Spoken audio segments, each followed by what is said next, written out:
The Coast Guard calls it the Ocean Sentry.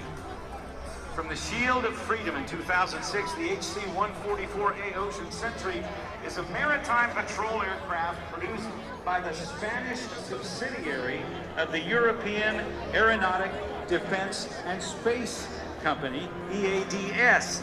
It was first unveiled in 2006. The HC-144A is currently being produced and delivered to your United States Coast Guard.